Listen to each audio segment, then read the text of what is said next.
L'homme ne vivra pas de pain seulement, mais de toute parole qui sort de la bouche de Dieu. Voici votre moment de méditation quotidienne.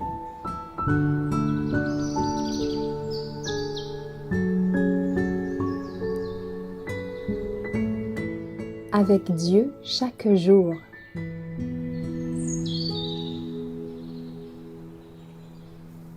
La grâce de Dieu est pour moi le 5 avril. Par la grâce de Dieu, je suis ce que je suis, et sa grâce envers moi n'a pas été vaine, loin de là. J'ai travaillé plus qu'eux tous. Non pas moi toutefois, mais la grâce de Dieu qui est avec moi. 1 Corinthiens 15, verset 10. Cependant, parmi ceux qui s'efforcent de gravir les degrés de la perfection chrétienne, certains commencent par placer leur confiance dans le pouvoir de l'homme.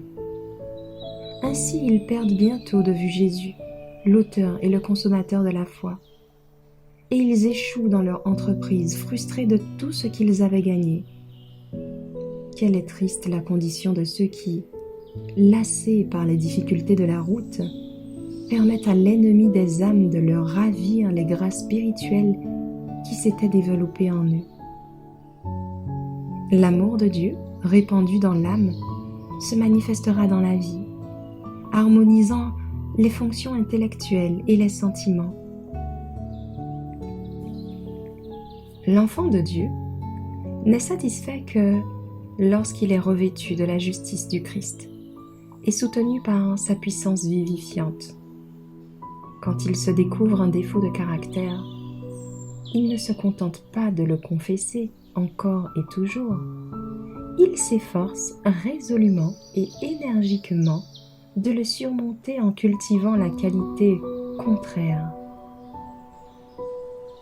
Il faut aux chrétiens une énergie inépuisable, mais il n'en est pas réduit à agir par ses propres forces. Une puissance divine est à sa disposition. Quiconque s'efforce sincèrement de remporter la victoire sur le moi verra s'accomplir en sa faveur cette promesse. Ma grâce te suffit. Un effort personnel et la prière de la foi guérissent l'âme.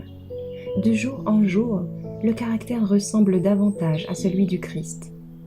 Il se peut qu'une lutte sévère soit nécessaire pour triompher de vieilles habitudes, mais nous pouvons remporter la victoire par la grâce du Christ. Si nous cédons aux sollicitations de l'Esprit de Dieu, nous progresserons de grâce en grâce et de gloire en gloire jusqu'à être finalement revêtus d'immortalité.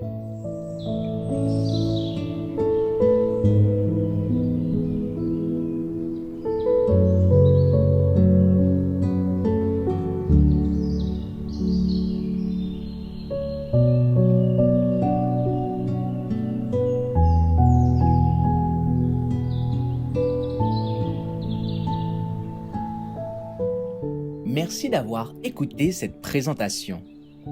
Assurez-vous de nous rejoindre demain pour votre moment de méditation quotidienne avec lereste.org.